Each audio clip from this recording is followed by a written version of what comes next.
창세기 19장 30절부터 38절까지 시작. 롯이 소알에 거하기를 두려워하여 두 딸과 함께 소알에서 나와 산에 올라 거하되 그 두 딸과 함께 굴에 거하였더니 큰 딸이 작은 딸에게 이르되 우리 아버지는 늙으셨고 이 땅에는 세상의 도리를 조차 우리의 배필될 사람이 없으니 우리가 우리 아버지에게 술을 마시우고 동침하여 우리 아버지로 말미암아 인종을 전하자 하고 그 밤에 그들이 아비에게 술을 마시우고 큰 딸이 들어가서 그 아비와 동침하니라.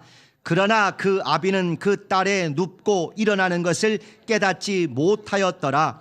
이튿날에 큰 딸이 작은 딸에게 이르되 어젯밤에는 내가 우리 아버지와 동침하였으니 오늘 밤에도 우리가 아버지에게 술을 마시우고 내가 들어가 동침하고 우리가 아버지로 말미암아 인종을 전하자 하고 이 밤에도 그들이 아비에게 술을 마시우고 작은 딸이 일어나 아비와 동참하니라.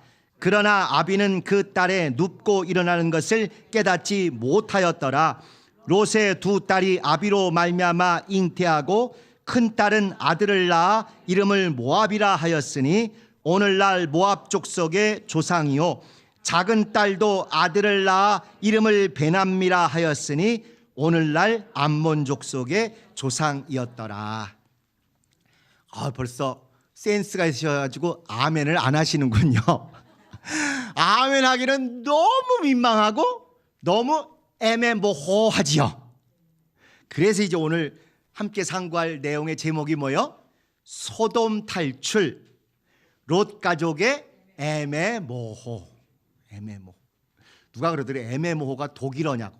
독일어냐면 이런 게 많거든요.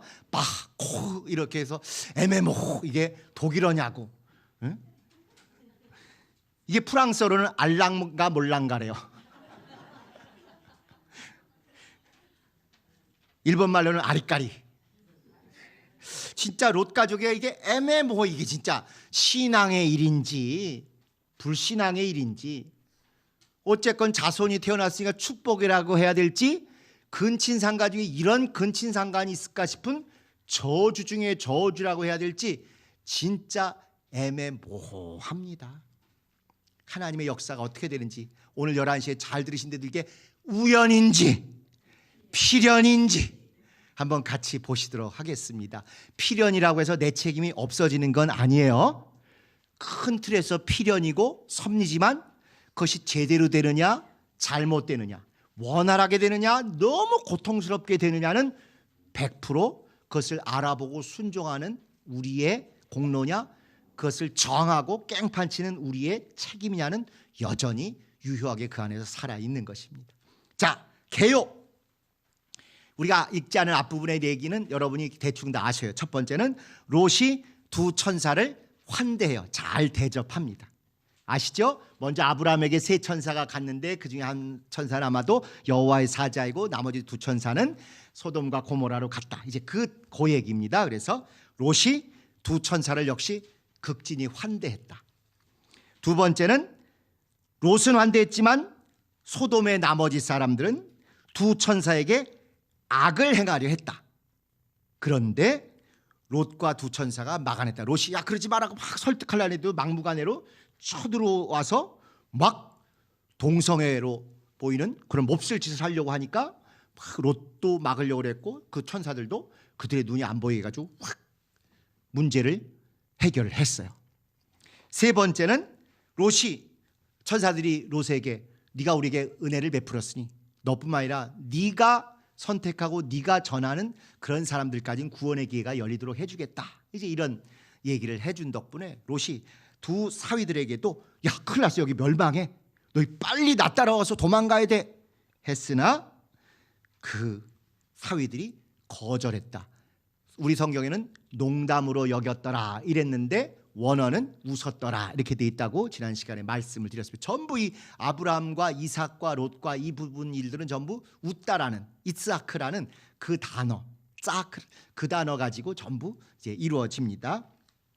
그러고 나서 이제 멸망 직전이니까 새벽이 돼서 도망가게 하는데 4번 롯의 가족이 산으로 도망가라는데 거기까지 못 가겠어요. 다리에 힘 떨려가지고 너무 무서워서 그러니 저 성 어디로 가게 해주세요 하고 소알성 정도로 도망가기를 했다. 5번째 드디어 하나님이 막 우박 모든 재앙을 쏟아부으셔서 소돔과 고모라를 멸망시키시는데 그 와중에 안타깝게도 롯의 아내가 뒤를 돌아보는 바람에 소금 기둥이 됐다. 6번째는 그리고 나서 이제 우리가 읽은 데인데 롯과 두 딸이 이제는 성에서 나와서 소알성으로 가기로 했는데 처음 해보세요. 산으로 도망가라. 거기까지 갈 힘이 없습니다. 도저히 무서워서 못 가겠습니다. 좀 적당히 중간에 어디 머물겠어요. 그러면 소알성으로 가라. 소알성으로 가는데 너무 다 무너지고 그런 겁니까? 무서워서 거기도 못 가고 이제는 오히려 산으로 가서 어떤 굴에 들어가 거하게 됐습니다. 그런데 이제 딸들이 야 우리 인종이 다 몰살하고 후손이 없으면 이건 재앙이고 저주니 아빠 술 먹여가지고 우리가 씨를 얻어서 그 다음에 후손을 낳자 해가지고 롯의 술 취한 중에 하룻밤 번갈아 가면서 딸 둘이 아빠와 동침했다. 이거는 아빠가 강간당한 겁니다. 실제로 그렇게 여러분이 냉정하게 보셔야 돼요. 이게 남자가 여자만 강간하는 시대가 아니에요. 지금은 아드님들 직장에 내보내시는 분 중에는 나이 많으신 여자 고참님이 남자 직원들을 성적으로 어렵게 하는 일들도 많습니다. 시대가 우리가 생각하는 거하고는 전혀 달라요. 이런 얘기 하면 안 돼요. 오늘 두 딸이 7번째 두 딸이 모압 족속과 암몬 족속의 조상이 될 두 아들을 낳는다. 여기 보면은 모압이라고 하는 족속의 이름이 그대로 이어진 모압, 그 다음에 벤암미 나의 백성의 아들이라 해가지고 그 다음에 나중에 암몬 족속이 이렇게 탄생하는 그 시조가 되는 두 아들이 태어났다. 이제 그런 이야기입니다. 이게 사실 주일 아침 같은 때 거룩한 주일날 이런 본문으로 설교하려고 하면 서로 민망하겠죠. 그리고 또 이게 오후고 또 평균 연령이 우리가 40세는 넘잖아요. 그러니까 이제 이게 얼마나 영적으로 치명적이면서도 오늘날과 조금 더 다르지 않은 오늘의 이야기인가를 냉정히 곱씹어볼 필요가 있습니다. 지난주에 말씀 중에 이제 이런 표현 하나 했지요. 그 유명한 빌리그레함 목사님이 미국을 꾸짖으면서 그 선포하기를 하나님이 오늘 이 타락할 대로 타락한 우리 미국을 멸망시키지 않으신다면 어떻게 하셔야 된다고요? 소돔과 고모라에 사과하셔야 된다. 이 정도 나라를 이렇게 멸망시키신 하나님이시라면 그 공의 하나님을 계속하신다면 지금의 미국은 그거보다 10배 더 멸망시키셔야 정상인데 그 미국을 멸망 안 시킨다고 누가 우기냐? 멸망시키실만 하다. 아니 선을 넘었다. 만약에 하나님이 그러지 않으시면 정말 소돔과 고모라에 그때 미안했다고 사과하셔야 된다. 이런 정도로 담대히 선포할 수 있는 그런 믿음의 메신저였던 것 같아요. 마찬가지로 우리가 소돔과 고모라 어쩌고저쩌고 하지만 지금 대한민국이 그애보다 1%도 더 낫다 이렇게 자랑할 사람이 자신할 사람이 누가 있겠습니까? 진짜로 하나님이 소돔과 고모라에 사과하셔야 된다고 할지도 모를 정도로 우리 시대가 그 어렵고 힘든데도 오히려 착하게 선하게 이웃 잘 돌보며 왔던 우리 사회가 먹고 살만해지면서 갑자기 극단적인 타락과 악행들을 하는 거 보면 이게 남 얘기, 먼 얘기가 아니라 당장 우리 얘기. 내일 뉴스에 혹시 이런 얘기가 나와도 뭐라고 하기가 부끄러울 정도의 이야기가 아닌가 그런 애통함이 느껴지셔야 정상이라고 생각합니다. 자, 질문을 한번 보시죠. 질문을. 내용은 이제 크게 민망하긴 해도 어렵진 않아요. 근데 여기 곳곳에 궁금한 것들 또는 큰 원리들이 다 숨어 있습니다. 첫 번째, 지난주에 이제 의인 10명까지 이렇게 애누리를 했는데 10명이 없어서 지금 망하게 된 거 아닙니까?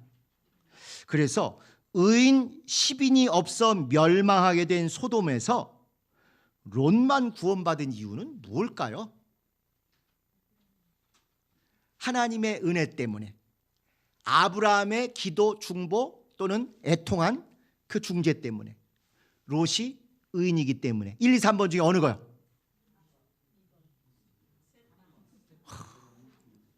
이쯤이면 이제 하산할 때가 되실 것 같았는데 아직도 4번 세타.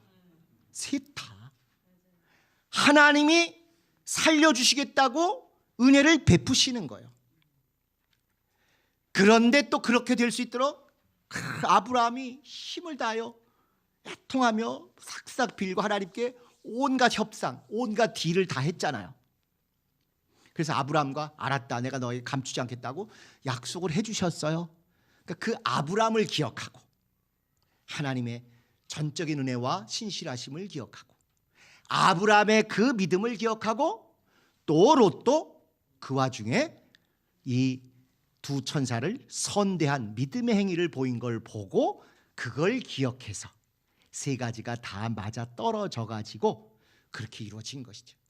하나님이 은혜를 베푸셨다고 하더라도 예수 그리스도 모든 인류를 구원하시기 위해서 피 흘리신 은혜를 베풀어 주셨잖아요.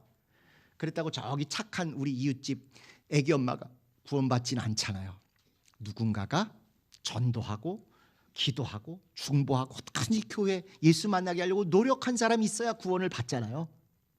근데 아무리 그랬어도 그가 나 쫓아가 볼게요, 나도 예수 믿어볼게요, 이렇게 시작을 하고 그 하나님을 어떻게든지 좀 만나려고 노력을 할 때 이게 이루어지는 거 아니겠습니까? 구약의 모든 사건, 신약의 모든 사건이 다 똑같습니다. 하나님이 은혜 베푸셔야만 가능하지 아무리 착하고 아무리 전도하고 아무리 믿을 것 같은 요소가 많아도 은혜를 안 베푸시면 절대 안 되지 않겠어요?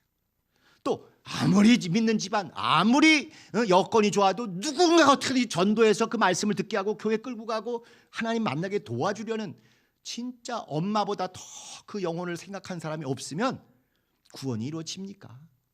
성품으로 보나 인격으로 보나 실력으로 저 사람 구원받으면 우리 교회에서 큰일 할 것 같은데 절대로 안 된다니까요. 그거 갖고. 심지어 저 같은 사람은 전도를 안 하려고 왕따 시킨 사람이었어요. 도저히 예수 믿을 조건이 하나도 없더래, 전도하던 사람이. 그래서 다른 사람을 전도하려고 그러는데 제가 그 옆에 얼쩡얼쩡 같이 놀다가 그냥 묻어왔어요. 나도 좀 가면 안 되냐고. 그게 제가 선해서가 아니에요. 하나님이 그날 은혜를 베푸셔서 긍휼을 베푸셔서 마음이 열릴 수 있게 하셨으니까 말도 안 되는 천사 얘기하는데 이 젊은이가 그게 들리고, 아니 대학교 3학년 젊은이가 천사 얘기인데 그게 믿어지는 게 정상이에요? 안 믿어지는 게 정상이에요? 안 믿어지는 게 정상이죠. 은혜 아니면 절대로 안 됩니다.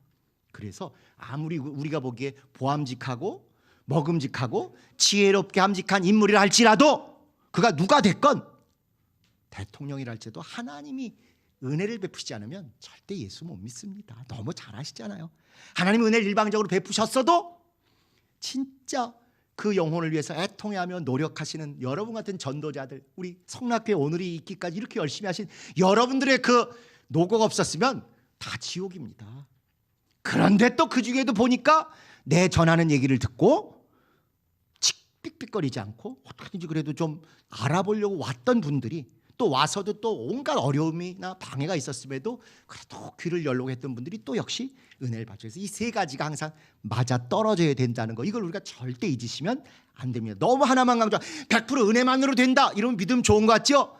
노력을 안 해요. 그러면 은혜도 100%, 중간에 애쓰는 중보자들, 우리 같은 일꾼들 100%, 당사자의 또 여러 가지 사소한 것들이 100% 합쳐져서 이 1000%짜리 하나님의 구원의 역사가 이루어지는 것이죠. 그런데 문제는 왜 10명에서 멈췄을까요? 하나님 3명이면 되죠. 삼위일체 하나님 3명이면 안 됩니까? 했으면 훨씬 더 구원이 임했을 것 같지 않아요? 근데 왜 10명에서 멈췄을까요? 드디어 우리가 십자는 처음 보시죠? 응? 거듭나기 전에 화투를 열심히 치신 분이면 십자하면 특별히 감동이 오시겠지만은 이 왜 10명에서 멈췄을까? 창세기 전체, 모세오경 전체에 이게 가장 중요한 원리가 담겨 있어서 그렇습니다. 여러분 창세기 1장에 하나님이 창조하신 얘기 많이 나오잖아요. 다 우리는 뭐 이스라엘이라는데 그게 문법이 좀 달라가지고, 예를 들면 마마 이렇게 하시옵소서, 구보통촉하여 주시옵소서 이런 말하고 용서해 주세요, 나 좀 생각해 주세요 하고는 말투가 다르잖아요. 자기 엄마 아빠한테 어마마마 저 좀 굽어 통촉해 주시옵소서 하면 어떻게 돼요? ud어 터지지. 그건 상간마마한테 써야 되는 용어잖아요. 그것처럼 거기에 번역에는 잘 안 나타나 있지만 있을지어다 막 이렇게 웅장하게 한 특별한 그 히브리 원어가 딱 10마디로 돼 있어요. 10마디만. 우리말로는 다 동사로 돼 있지만 있을지어다, 빛이 있으라 이런 것들 이게 딱 10마디예요. 무슨 연관이? 10마디 하나님의 특별한 명령으로 만물이 창조되었다. 이게 성경의 창조 원리입니다. 그리고 나서 창세기 이거는 누구의 족본이라 누구의 족본이라 누구의 족본이라 이런 얘기 많이 나온 거 아시죠? 그게 개수로는 11개지만 실제로 덩어리로는 10덩어리가 나옵니다. 야곱의 후손이라 누구의 후손이라 누구의 후손이라 누구의 약전이니라 하면서 그 후손의 얘기를 나눈 걸 10덩어리로 쪼개서 족보라는 단어를 10번을 써서 창세기를 완성을 했어요. 뭐냐면 인류는 10마디 덩어리로 10족보로 완성을 하셨다. 이게 하나님이 알려주시고자 하는 창조의 비밀입니다. 그리고 난 다음에 출애굽기에 가서 시내산에 가서 그들이 제일 중요한 10계명을 받잖아요. 우리는 10계명인데 거기는 계명이란 단어도 없고 딱 10말 이렇게 돼 있어요. 10말, 10마디. 무슨 얘기인가니? 10계명으로 우리가 알고 있는 그 10마디 말로 모든 인류 중에 특별한 하나님의 백성 이스라엘을 드디어 창조하셨다는 뜻입니다. 만물은 10마디 창조 명령으로 창세기 1장에 창조하셨고 인간 인류는 창세기의 10마디의 족보로서 창조하셨고 그중에 특별히 하나님이 쓰시는 직접적인 도구인 이스라엘은 10계명이라고 알려진 10마디 말로 창조하셨다. 이게 하나님의 원리예요. 그러니 그 하나님을 대적하는 애굽은 몇 마디 말로 멸망시켜야 운이 쫙쫙 맞겠어요? 10재앙으로 그래서 멸망을 시키시는 것입니다. 이미 한번 다 심판을 하시는 것이죠. 그렇기 때문에 이 열이라는 숫자는 진짜 그 공동체가 죽느냐 사느냐, 하나님의 긍휼과 은혜를 입어서 구원받느냐 아니면 완전히 멸망으로 열재앙처럼 그렇게 폭삭 망가지느냐의 갈림길이에요. 그렇기 때문에 아브라함이 거기까지는 가보는 겁니다. 마지막 여기까지만 좀 봐주시면 안 됩니까? 그래서 그런 사고방식을 아는 유대인들은 지금도 우리로 치면 개척교회죠. 이들로 치면 회당을 하나 새로 만들 때는 기본적으로 10명이 되면 회당이 하나 개척을 시작해서 독립할 수 있게 이렇게 시작을 합니다. 그게 영적인 흐름이고 성경에 나와 있는 창조의 원리고 하나님의 역사하는 기본 단위예요. 그러니까 우리가 또 앞으로 이제 진짜 좋은 시절이 와서 뜻이 있는 분들이 개척 나가고 이러실 때도 가능하면 맨 땅에 헤딩하기보다는 최소한 10명이 거기 모여있든 또는 우리 교인 중에 가서든 그렇게 해서 공동체를 시작을 해주면 그래도 그 열심히 있는 분들과 함께 교회가 예배당이 하나 생기고 또 거기서부터 또 그 씨앗이 넘쳐나듯 이런 좋은 하나님의 창조의 원리가 지속이 될 수 있는 거죠. 그래서 회당도 교회도 공동체도 소돔도 10명은 어떻게든지 버텨내야 10명의 의인 10명의 온전한 믿음의 사람은 있어야 살아날 수 있다. 그 얘기를 쭉 보여주시는 것입니다. 그리고 베드로후서 2장 7절인가 말씀드린 대로 그래서 딱 이 롯에 대해서 롯은 의인이라 이렇게 구약만 봐서 이게 의인이 맞나 이게 헬레베딱하고 애매모호하잖아요. 근데 그런 의문을 갖고 있기 때문에 신약 시대에 딱 와서 롯은 의인이라 이렇게 얘기를 해주는 것입니다. 그러니까 우리가 자꾸 목장이 됐건 뭐가 됐건 모임할 때마다 허탄이 10명이 모일 수 있도록 이렇게 하시면 그 다음부터는 하나님의 단위 하나님이 책임지시는 그런 공동체가 돼서 번창과 나눔이 충분히 가능해집니다. 2번 천사들을 구하기 위해 딸들을 내주겠다는 롯의 대처는 신앙적인가? 아시죠? 두 천사들을 우리가 범하겠다, 관계하겠다 이게 이제 성적으로 막 짓밟겠다 이런 얘기인데 여기 사내를 알지 못하는 비록 약혼해서 사윗감들이 있지만 사내를 알지 못하는 두 딸이 있으니까 내가 내줄 테니 이것으로 만족하시고 이 내 집에 들어온 귀한 나그네들 천사라고 인정하건 안 하건을 떠나서 이 나그네들은 건들지 마옵소서 이렇게 했다 이거요. 1번 신앙적, 2번 불신앙적, 3번 모르겠다. 1번 한번 손 들어보세요. 1번 신앙적. 오늘 11시에 뭐든지 필연이라고 들으신 분들이 될 텐데. 2번 불신앙적. 3번 모르겠다. 그렇지. 역시 우리의 이 어려운 시절을 사온 우리의 표는 안전제일.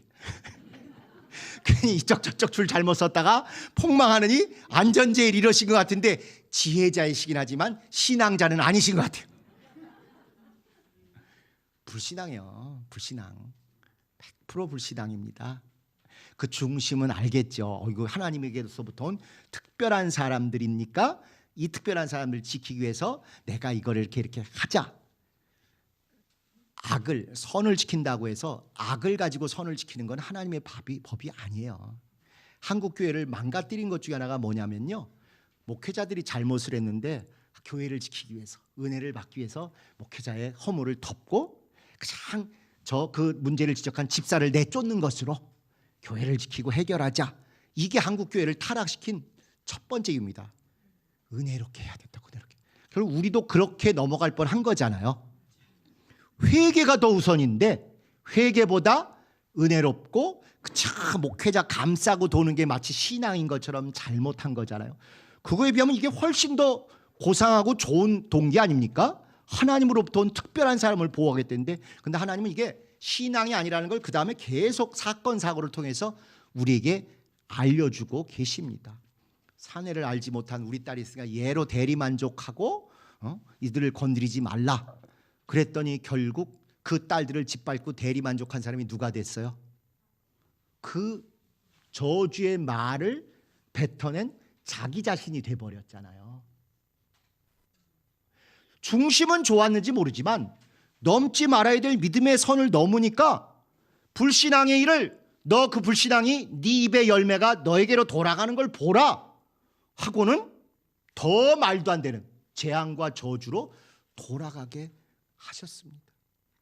창세기는 이런 일이 앞으로 계속돼요.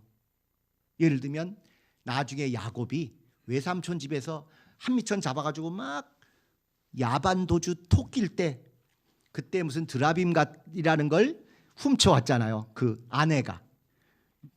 결혼하면은 다 도둑년인 거 아시죠?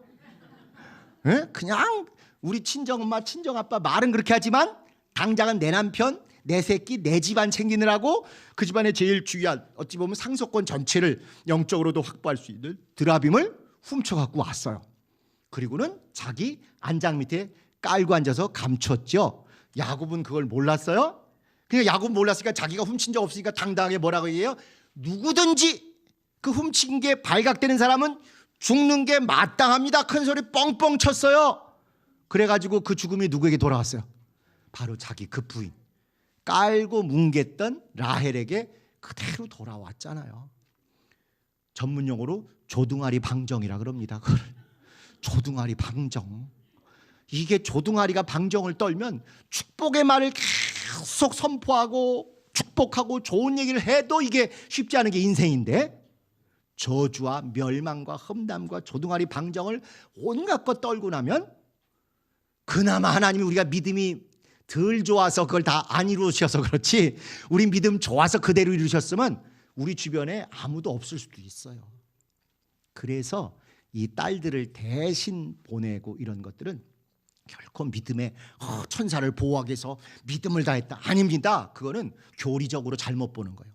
성경 있는 그대로 쫙 보면 그 다음에 하나님이 어떻게 패망하게 되는가를 알려줍니다. 그럼 왜 이런 얘기를 했느냐? 좋은 쪽으로 그 동기를 볼 수도 있고 나쁜 쪽으로 볼 수도 있어요. 왜냐하면 우선 그 좋은 쪽 동기는 그가 자기 사위들은 소돔 고모라 소돔 사람들이거든요. 원주민들. 그러니까 자기 사위들과 약혼한 사이라는 거 아니까 자기 딸들 이렇게 얘기하면 아마 자기 사위들과 그 앞으로 사돈댁 될 집안들을 생각해서라도 매몰차게 모질게는 안 할 것이다. 좋게 보면 그런 생각을 가지고 했다는 거예요. 이게 실제로 그 당시에는요, 약혼한 사람의 여자를 짓밟으면 사형이에요. 그 일대 이미 법들이. 그렇기 때문에 차마 그렇게는 안 하겠지. 게다가 우리 사위들이 그래도 이 동네 사람 다 아는 사이인데 서로 약혼자 관계 아는데 설마 그럴까 하고 안 할 것을 내다보고 그런 식의 마지막 방어선을 쳤을 수 있어요. 그러나 나쁘게 또 보면, 그러니까 어느 하나가 정답인지는 모르지만 그래도 좋게 긍정적으로 보면 이럴 가능성이 있고, 부정적으로 보면 소돔과 고모라는 이미 성적으로 완전히 타락한 데다 보니 롯이 아무리 히브리인이고 믿음이 좀 있다 할지라도 거기 묻어 살다 보면 성적인 기준이나 윤리가 점점 낮아질 수밖에 없습니다. 우리도 요즘 누가 이혼하겠다 그러면 야, 귀신 쫓고 절대로 안 돼, 이런 분 계시나요? 어쩔 수 없이 시조와 풍조가 이렇게 되니 차라리 그러면 그 더 고통 겪지 말고 너 혼자서라도 믿음으로 생활 잘하고 살자, 이렇게 권면들 안 하시나요? 저만 타락해서 그러나? 너무너무 이해가 되잖아요. 그런 것처럼 이 롯도 소돔에서 계속 살다 보니까 맨날 보는 게 맨날 그런 거예요. 그냥 정말 텔레비 19금, 29금, 39금에 나오는 그런 걸 보다 보니 난 그래야지, 그러지 말아야지. 자기는 지키고 자기 가족은 지키지만 은연중에 그게 그냥 기준이 자꾸 낮아져서 에이, 이렇게라도 해서 넘어가야 되겠다, 이렇게 나왔을 가능성도 있다는 것입니다. 이건 제 해석이 아니고 유명한 학자들이 이제 이 당시 상황과 여건들을 볼 때 이렇게 볼 수도 있고, 긍정적으로 보면, 부정적으로 보면 이렇게 볼 수도 있고, 이제 그런 것입니다. 그러나 분명한 거, 하나님은 그 다음 사건들을 통해서 어쨌건 그 일은 옳은 일이 아니었다, 좋은 일이 아니었다를 보여주시기 위해서 그 딸들을 결국 자기도 모르게 자기 입의 열매를 자기가 그냥 덜컹 먹어치우는 것 같은, 오늘 신앙 토크에 사람은 말의 열매를 먹는다 하는 그 얘기대로 그 열매를 자기가 주워 먹어서 토해낸 것을 그냥 먹는 개나 돼지 마냥 가장 저주의 말을 토했는데, 그 저주의 말을 자기가 열매로 맺고 먹고 또 열매로 낳기까지 하는 그런 상황이 나온 것입니다. 자, 이게 이제 3절에 이제 세 번째 가시면 천사들이 소돔의 그 폭동들, 물의 배들의 눈을 어둡게 해서 그들을 건드리지 못하고 헤매게 만들었다, 이런 구절이 나와요. 이게 무슨 뜻인가? 실제로 이적이 역사하면 보일 게 안 보이고, 하다못해 귀신만 들어도요, 코앞에 뭐 지갑 놓고도 1시간을 뱅뱅뱅뱅 돌며 찾는 일이 부지기수 아닙니까? 영적으로 이렇게 딱 막으면 안 보이거든요. 그래서 이 천사들이 아마 그런 순간적인 이적 기사를 했기 때문에 더듬고 출구도 못 찾고 이 두 천사도 붙들지도 못하고 하면서 롯과 천사들은 그 집을 빠져나온 거예요. 그 사건은 충분히 우리가 알 수도 있고 체험할 수도 있습니다. 그런데 이제 이 일이 앞으로 뒤로 계속 이어지는 것입니다. 눈이 안 보이는 이적이 사건 사고로 나타나기도 하고 은혜와 구원의 기회로 나타나기도 하고, 이런 일들이 계속 되는 거예요. 노아 술 먹고 곤드레 만드레 이렇게 되고 나니까 앞이 안 보여서 사고 치는 얘기 나오잖아요. 또 여기도 이렇게 롯도 술 먹고 나중에 사고 치고 이런 일들이 이제 나오기 시작합니다. 안 보여. 그리고 더 직접적으로는 이제 뒤로 가면 이삭이 눈이 어두운데 음식 먹고 그 다음에 야곱이 속임수에 속아서 형손인지 아우손인지 모르고 장자권이 덜컥 넘어가는 이야기 기억하시죠? 그 야곱이 그렇게 하니까 뛰는 놈 위에 나는 놈이라고 야곱의 외삼촌 라반이 또 야곱을 술을 곤드레 만드레 먹이고 나서 안 보이는 틈에 또 역시 언니하고 동생하고를 뒤바꿔 가지고 레아를 먼저 취하고, 앞으로 이렇게 눈 안 보이는 일들이 계속 나오게 됩니다. 근데 이게 여기만 나오는 게 아니라 사실은 예수 그리스도도 이런 일을 겪으셨어요. 누가복음 4장에 보면, 다른 복음서에 안 나있는데 누가복음 4장에 이런 일이 나요. 예수를 막 미워하고 예수가 이상한 얘기하는 거 다 싫어해가지고 해하려고 할 때 동네에 있는 낭떠러지까지 몰고 갔어요, 예수님을. 그래가지고 밀려고 이렇게 했는데 갑자기 예수님이 그 사이를 지나가시더라. 아니 지금 살기등등해가지고 예수님을 낭떠러지에서 밀어붙이려고 그러는데 예수님이 쑥 그 앞을 지나가서 그 위기를 모면하셨대요. 갑자기 몸이 투명인간이 됐다 이렇게 볼 수도 있지만, 성경의 일관된 이적의 양상을 보면 그들의 눈이 순식간 어두워져 가지고 예수님과 또는 뭐 같이 가는 사람이 있었는지 모르면 쑥 벼랑 끝에서 이렇게 사이로 통과해 오시는데, 그걸 보지 못해 가지고 어디 갔지 이렇게 찾는 이런 일들이 벌어진다 하는 거예요. 우리가 개혁되고 나도 절대로 이런 영적 존재, 영적 세계, 영적인 이적, 영적으로 하나님이 우리를 보호하시고 책임지시고 끝까지 지키신다는 이 믿음, 이 체험을 잃어버리면 우린 개혁이 아니라 타락일 수 있는 것입니다. 우리만큼 성령 충만함이 무엇인지를 많이 체험하고, 우리만큼 정말 하나님 우리를 도우라고 천사를 보내셔서 어떻게 보호하시고 어떻게 지원하시고 어떻게 끝까지 안전하게 끌고 가시는지를 체험한 사람이 얼마나 더 있겠어요. 그런데 개혁한다고 우리가 이런 신령한 체험, 영적 세계, 영적 관계, 영적 존재 이런 걸 잃어버리면 이게 개혁이 맞나? 세상적인 또는 행정적인 개혁은 이루어졌는지 모르지만 영적으로 우리가 타락이 됐다 이렇게 얘기도 할 말이 없습니다. 그래서 진짜 내 영혼도 있다는 거, 나를 도우라고 항상 보내신 내 안에 거주하시는 성령님뿐만 아니라 돕고 인도하고 생각을 넣어주고 고개를 돌려서 누굴 보게 하고 이런 범사일을 필연으로 이끌어주시는 천군 천사를 통해 역사하시는 하나님을 절대 잊으시면 안 됩니다. 왠지 모르게 누구 생각이 났다건 천사가 넣어주는 생각이니까 반드시 전화나 문자나 한번 그 안부를 물어보세요. 그러지 않아도 내가 이런 어려움이 있었다, 연락해서 고맙다, 반드시 이런 영적 관계, 천군 천사를 통해서 이루어지는 그런 하나님의 섭리, 인도, 거룩한 필연, 신령한 필연을 여러분이 꼭 체험하셔야 됩니다. 이거 놓치시면 우린 세상에서 가장 불쌍한 사람일지도 몰라요.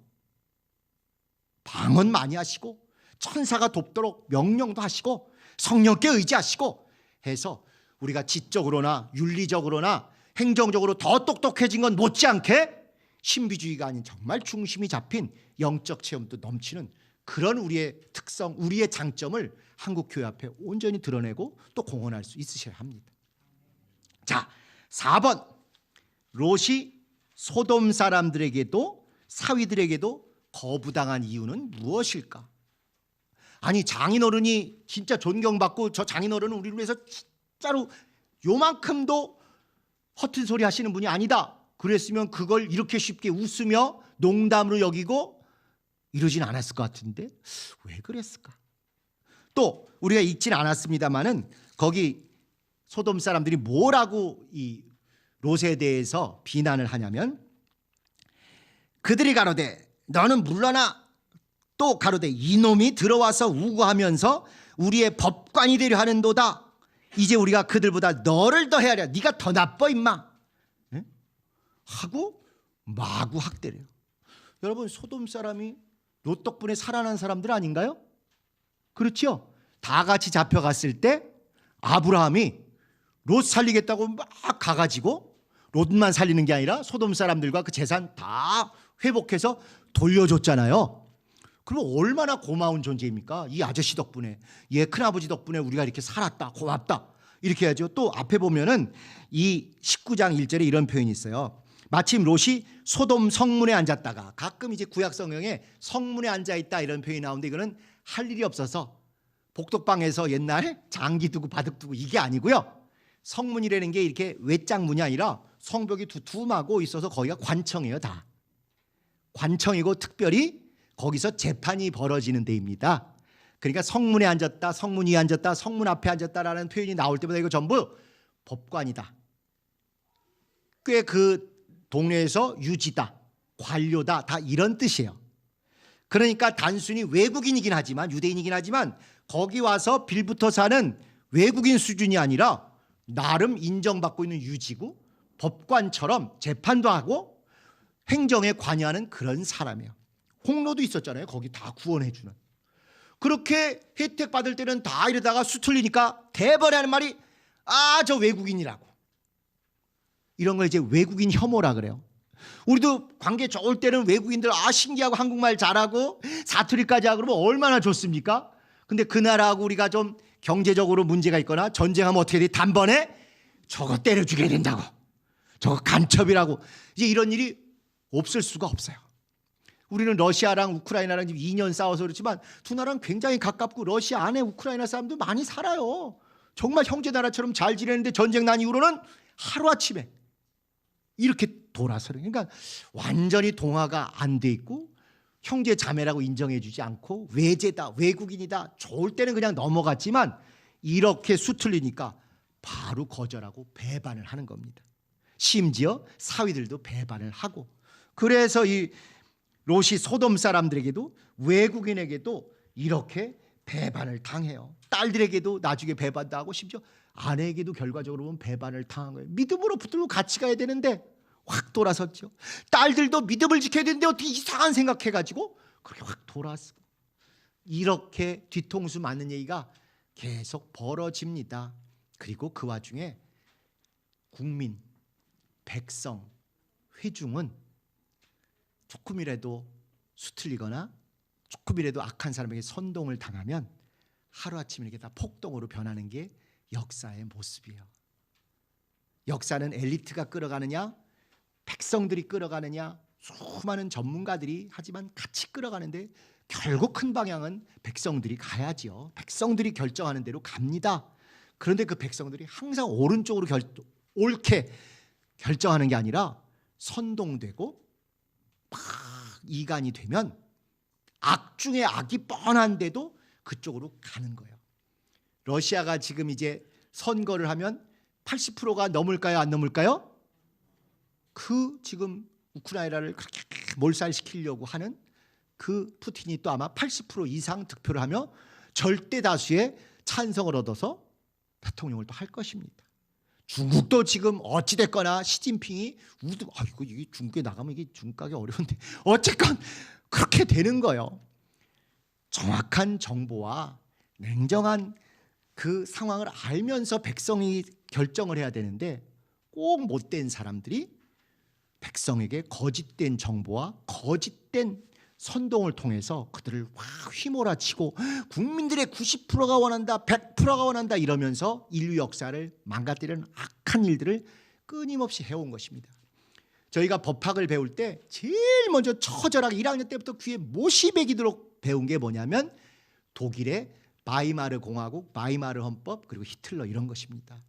가장 민주주의적으로 가장 자유주의에 충만하게 가장 법적으로 완벽하게 민주주의를 해보겠다고 헌법을 만들어 놨는데 그걸 이용해서 히틀러가 최악의 독재자가 되고 최악의 못된 것을 가지고 국민들을 세상에서 그 당시 제일 똑똑하고 제일 냉철하다는 독일 국민들을 선동하고 유혹하고 타락시켜서 전 세계를 대상으로 저주의 전쟁을 퍼붓고 유대인들을 600만 이상을 죽게 만드는 그 일을 하는 거예요.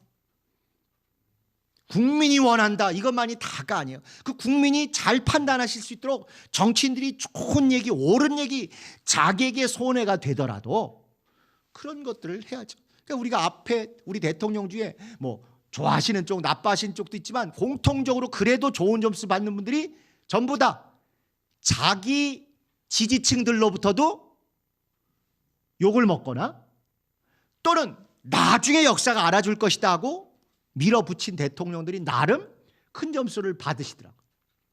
그 박정희 대통령 보니까 내 무덤에 침을 뱉어 이거잖아요.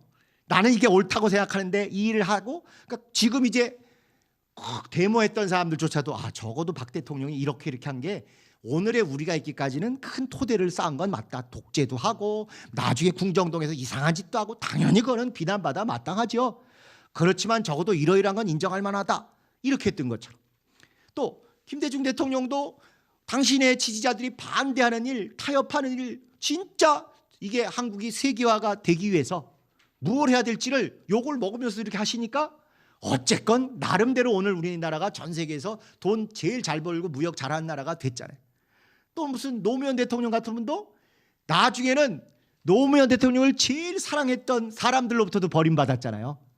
한국과 미국이 자유무역 협정 맺어야 된다. 우리나라가 살기 위해서는 저 제주도에 해군기지 만들어야 된다. 가장 그분하고는 어울리지 않은 그것도 국가를 위해서는 해야 된다. 나중에 나를 짓밟고 나를 욕해라 하는. 그래서 어느 누구를 여러분이 좋아하시고를 떠나서 국민은 주체고 좋은 판단을 해서 결국 나라가 잘 되도록 해야 되고 혜택을 받으셔야 될 대상인 건 맞는데, 만약에 국민에게 올바른 정보, 올바른 지식을 안전하고 선동하고 유혹하고 막 그냥 흥분시켜서 이렇게 나가게 되면, 그러면 그 나라는 국민의 절대 다수가 찬성했어도 역사에 또 온 인류 앞에 훌륭한 나라, 훌륭한 국민, 존경받는 백성이 되긴 어렵습니다.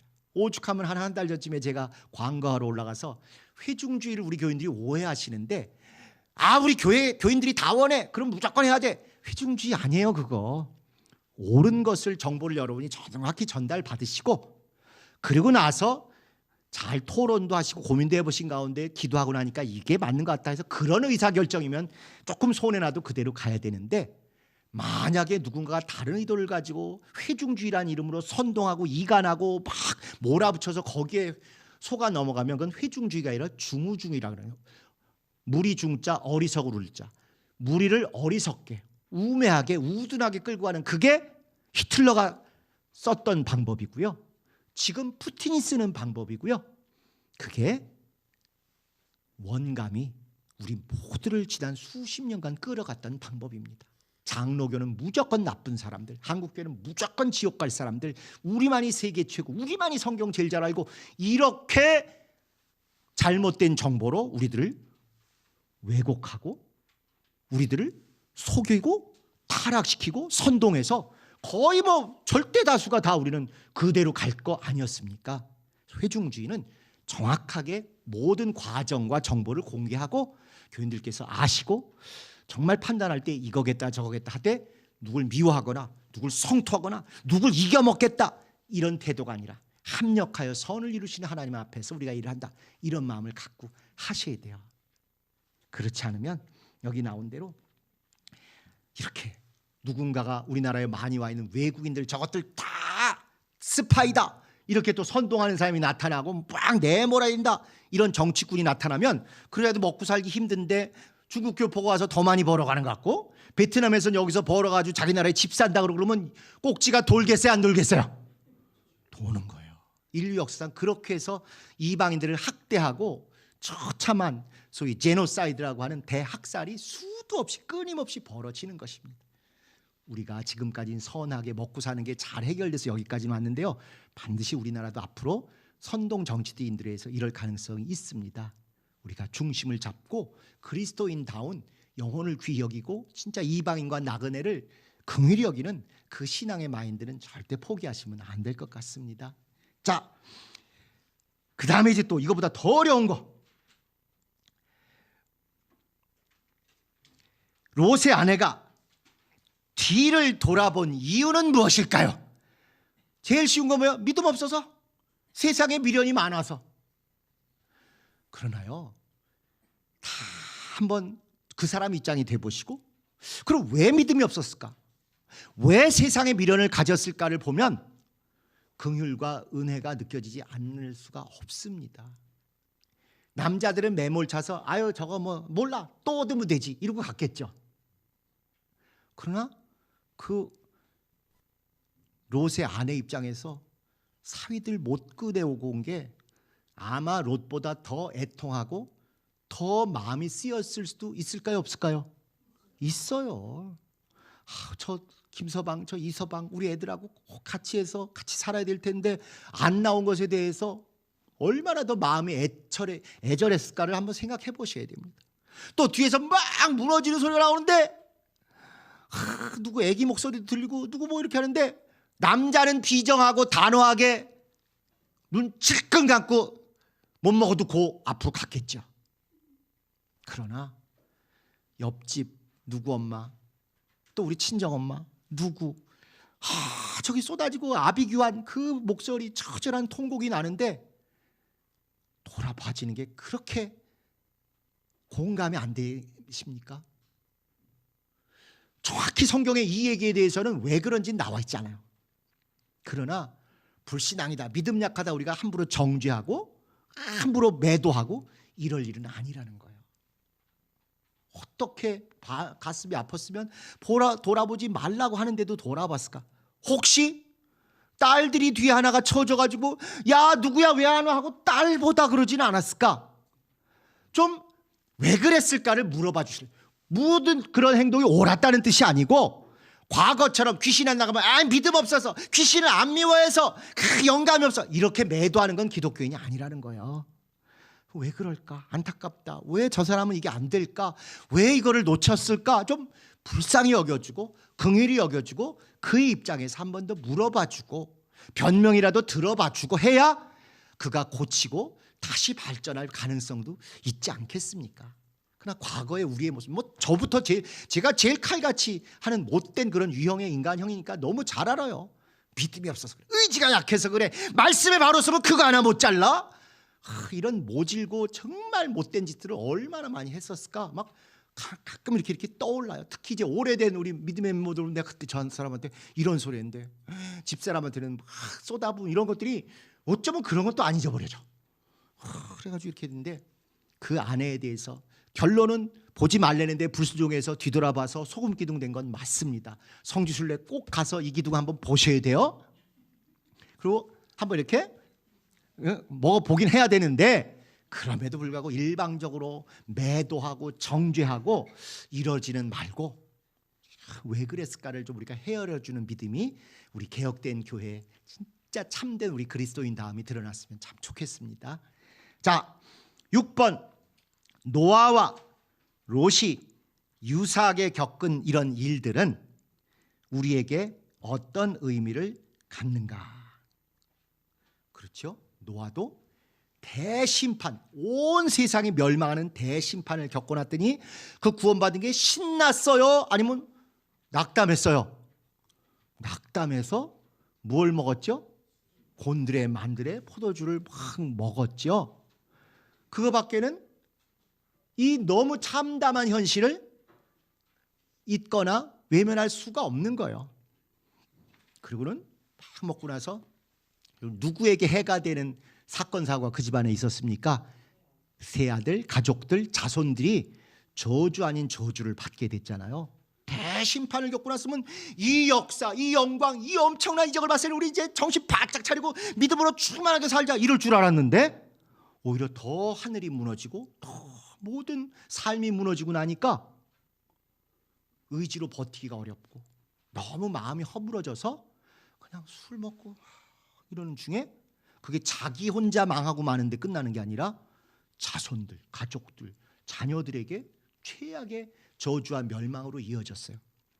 롯도 지금 자기가 지금 몇십 년 살던 그 소돔이 다 무너지고 심지어 사위, 아내, 이웃, 친구들 다 죽고 자기와 딸 둘이 구원받았으면 우리를 구원해주신 주님께 영광 할렐루야 주님 뜻대로 살겠습니다 이럴 줄 알았는데 너무 고통스럽고 너무 허망하고 너무 모든 게 무너져 내리니까 그쵸 딸들이 술 먹으란다고 술 먹고 그쵸 딸들이 들락달락해도 모르고 그리고 그 저주와 멸망 같은 이런 재앙 같은 일들을 다 결국 벌어지게 됩니다. 저는 이걸 보면서 우리 개혁 공동체의 2024년, 2025년의 모습 때문에 굉장히 두렵고 떨려요. 처절한 이런 고통과 이런 큰 싸움을 이제 하나님이 마무리 지으시고 이기게 해주실 것 같은데 그러나 우리가 더 정직하게, 더 깨끗하게, 더 신실하게 잘 살아야 될 걸 우리는 당연히 기대하지만 이게 딱 되고 나면 허망해지고 이제 어떻게 사나 뭐 온갖 이런 것 때문에 오히려 무너지기도 하고 오히려 이제 소위 행복이란 단어에 너무 쩔어가지고 쾌락과 즐기는 것에만 빠질 가능성이 전 솔직히 엿보입니다. 그러고 나면 여기 포도주나 술 먹고 즐겁게 하듯이 우리 맨날 먹고 모이고 놀고 이런 것만 하다가 결국 우리 자녀들은 뭐 엄마 아빠 할머니 할아버지 교회 개혁하면 훨씬 좋아진 다음에 좋아지는 게 아니라 그냥 천천히 무너져 내리고 천천히 무기력해지고 천천히 해체되는 이런 평범한 교회로 마무리가 되지 않을까, 그게 진짜 우려가 됩니다. 아니 노아와 롯이 이렇게 엄청난 대심판을 겪고 거기로부터 하나님의 이적으로 살아났으면 더 똘똘 뭉치고 더 정신 차리고 더 잘할 줄 알았는데 격변을 겪고 났더니 더 힘 빠지고 이제는 의욕이 사라지고 이렇게 쾌락, 이렇게 허망한 데 빠져서 이렇게 자손들에게 큰 민폐를 끼치고 많은 것이 하나님의 성경에 기록된 사건이면 우리도 이럴 가능성을 절대 무시해서는 안 된다는 것이죠. 제가 볼 때 지난 20, 30년 우리 사회에 제일 많이 쓰는 유식한 용어 중에 하나가 트라우마 같아요. 트라우마 뭐 상처, 고통. 그런데요, 트라우마는 억압되라고 주시는 게 아니라 극복하라고 주시는 것입니다. 트라우마라는 것을 그 심리학 용어로 의학에서는 PTSD 이렇게 표현합니다. Post Traumatic Stress Disorder. 외상후 정신장애, 스트레스 장애 이런 거예요. 외상을 큰 고통을 겪고 나서는 스트레스 받고 그 비슷한 환경 많으면 막 땀이 나고 혈압이 맥박이 빨라지고 어쩔 줄 모르고 막 두려워지고 이런 건데요. PTSD가 하나님의 뜻이 아니고 PTHG입니다.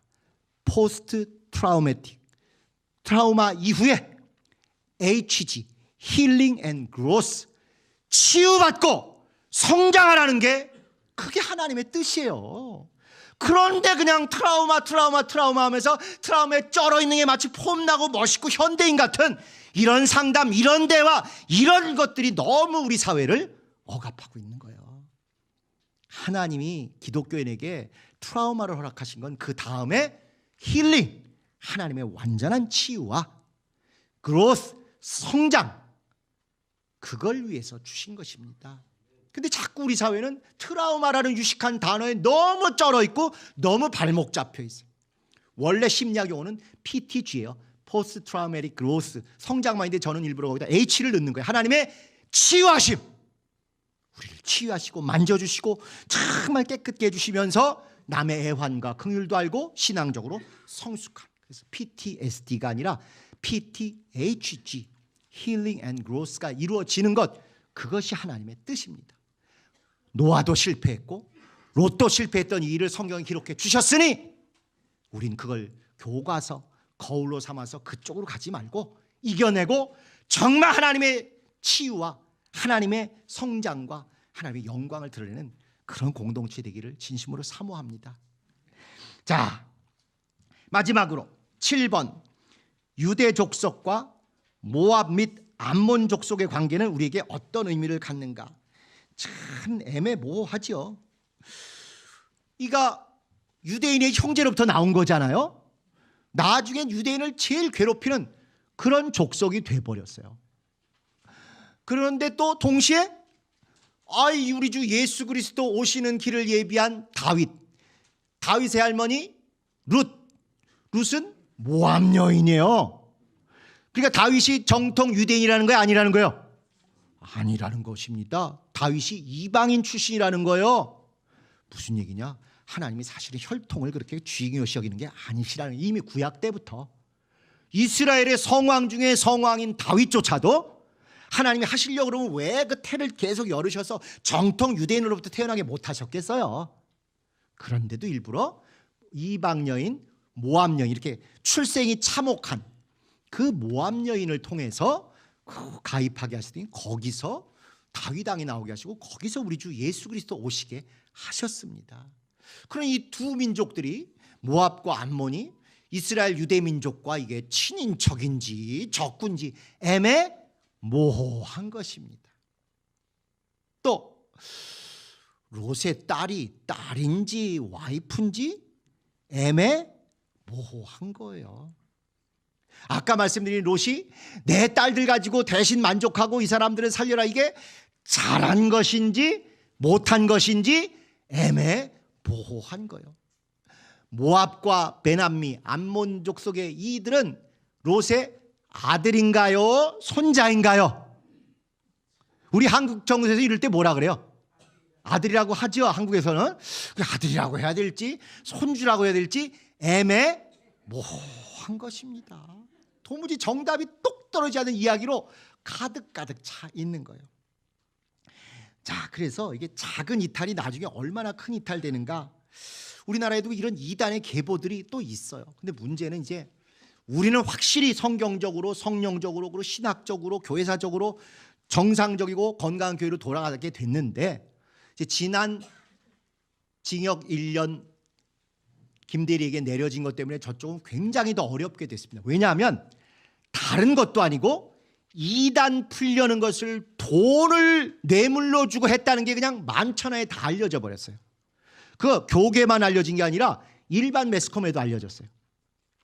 그러니 앞으로 자기들이 이단 시비 벗겠다고 뭘 해도 어느 누구도 나서서 도울 수가 없어요. 왜? 무슨 오명을 쓰니까. 돈 먹고 이단 풀어준 거 아니냐, 이게 꼬리에 꼬리를 물고 계속되는 것입니다. 심지어 김대리는 우리 베리아 포기하겠다 그러면 또 그 안에 베리아만이 진리라고 믿는 사람들하고는 또 계속 분란이 일어나고요. 그래서 그 건으로 인해서 저기는 정말 이제 어렵게 된 것 같아요. 근데 우리는 베리아 버렸냐 안 버렸냐 이게 문제가 아니라 우리는 성경 담기 운동 한다고 수십 년 동안 했으니 성경 담기를 제대로 하고, 과거에 우리가 성경이라고 했던 게 성경 본문과 다르면 단호하게 돌아서서 성경으로 돌아가고, 이런 일을 계속 하면서 한국교회 전체가 옳다 인정하고, 오늘 11시 예배 때 김익회 목사님 말씀하신 것처럼 진짜 우리 개혁이 완성이라고 할 수 있는 우리 후손들의 다닐 때는 건강한 교회, 고통을 이겨낸 교회, 행복한 교회, 정통의 교회, 이거 물려주는 것으로 우리 개혁의 마무리를 꼭 성공하기를 진심으로 바랍니다. 자, 마지막 이제 요약. 하나님의 은혜와 아브라함의 중보와 또 하나님의 신실과 롯의 신앙으로 구원이 이루어졌다. 이 중에 하나만 막 우기는 것은 온전한 역사가 아니다. 2번, 구원받는 가정 안에서도 롯이 다르고 아내 마지막이 다르고 딸들의 마지막이 다르고 사위들이 다르고 후손들의 그 나중이 제각기 달라요. 애매모호하죠. 또 나중에 이런 일이 유다가 며느리 다말하고 또 선을 넘는 일이 유사하게 있었지 않습니까? 그래서 태어난 애들이 과연 이게 며느리의 아들이니까 손자냐, 아니면 자기가 낳았으니까 아들이냐, 애매모호한 일이 또 벌어진다 이거예요. 그래서 참 이게 롯의 집안이 이상한 어머니 때문에 이상한 일들이 계속 이어져요. 처음에 롯이 태어났을 때 롯의 엄마만 이름이 안 나와 있다 그랬잖아요. 사라라는 큰엄마 이름도 나오고 밀가라는 나중이라 할지도 둘째 엄마 이름도 나오는데, 롯의 엄마 하란, 롯의 아버지는 하란의 아내 이름만 안 나와요. 출신을 알 수 없는 어디 길에서 어쩌다 사고 쳐가지고 나온 것처럼 그렇게 어머니가 매매모호하게 나오더니 이제 롯의 마지막 아들, 딸도 이게 딸에게서 나온 손자인지 와이프라고 하기 그렇지만 어쨌든 와이프 같은 사람에게서 나온 아들인지, 이런 애매모호한, 신앙인지 아닌지 애매모호한 롯의 이야기가 이렇게 마무리가 됩니다. 3번, 화려한 도시 소돔을 선택했던 롯이 작은 성 소알성도 아니고 산의 굴에서 맞춰진다. 아브라함 덕분에 부자도 되고 구출도 되고 또 구원도 받고, 그렇게 3번 됐어요. 아브라함 덕분에 재산 늘어났죠. 아브라함 덕분에 포로로 잡혀갔다가 구출됐죠. 아브라함 덕분에 소돔에서부터 멸망하지 않고 구원도 받았어요. 그렇지만 자기가 유일하게 선택한 소돔에서는 완전히 맨몸만 나왔죠. 맨몸만 나온 게 아니라 마누라도 잃어버리고 나왔죠. 나중엔 딸들하고 차마 입에 올리기도 어려운 처참한 그런 지경으로, 그리고 나중에 그 민족과 민족 사이에는 갈등과 전쟁도 있는 이런 데로 바뀌었습니다.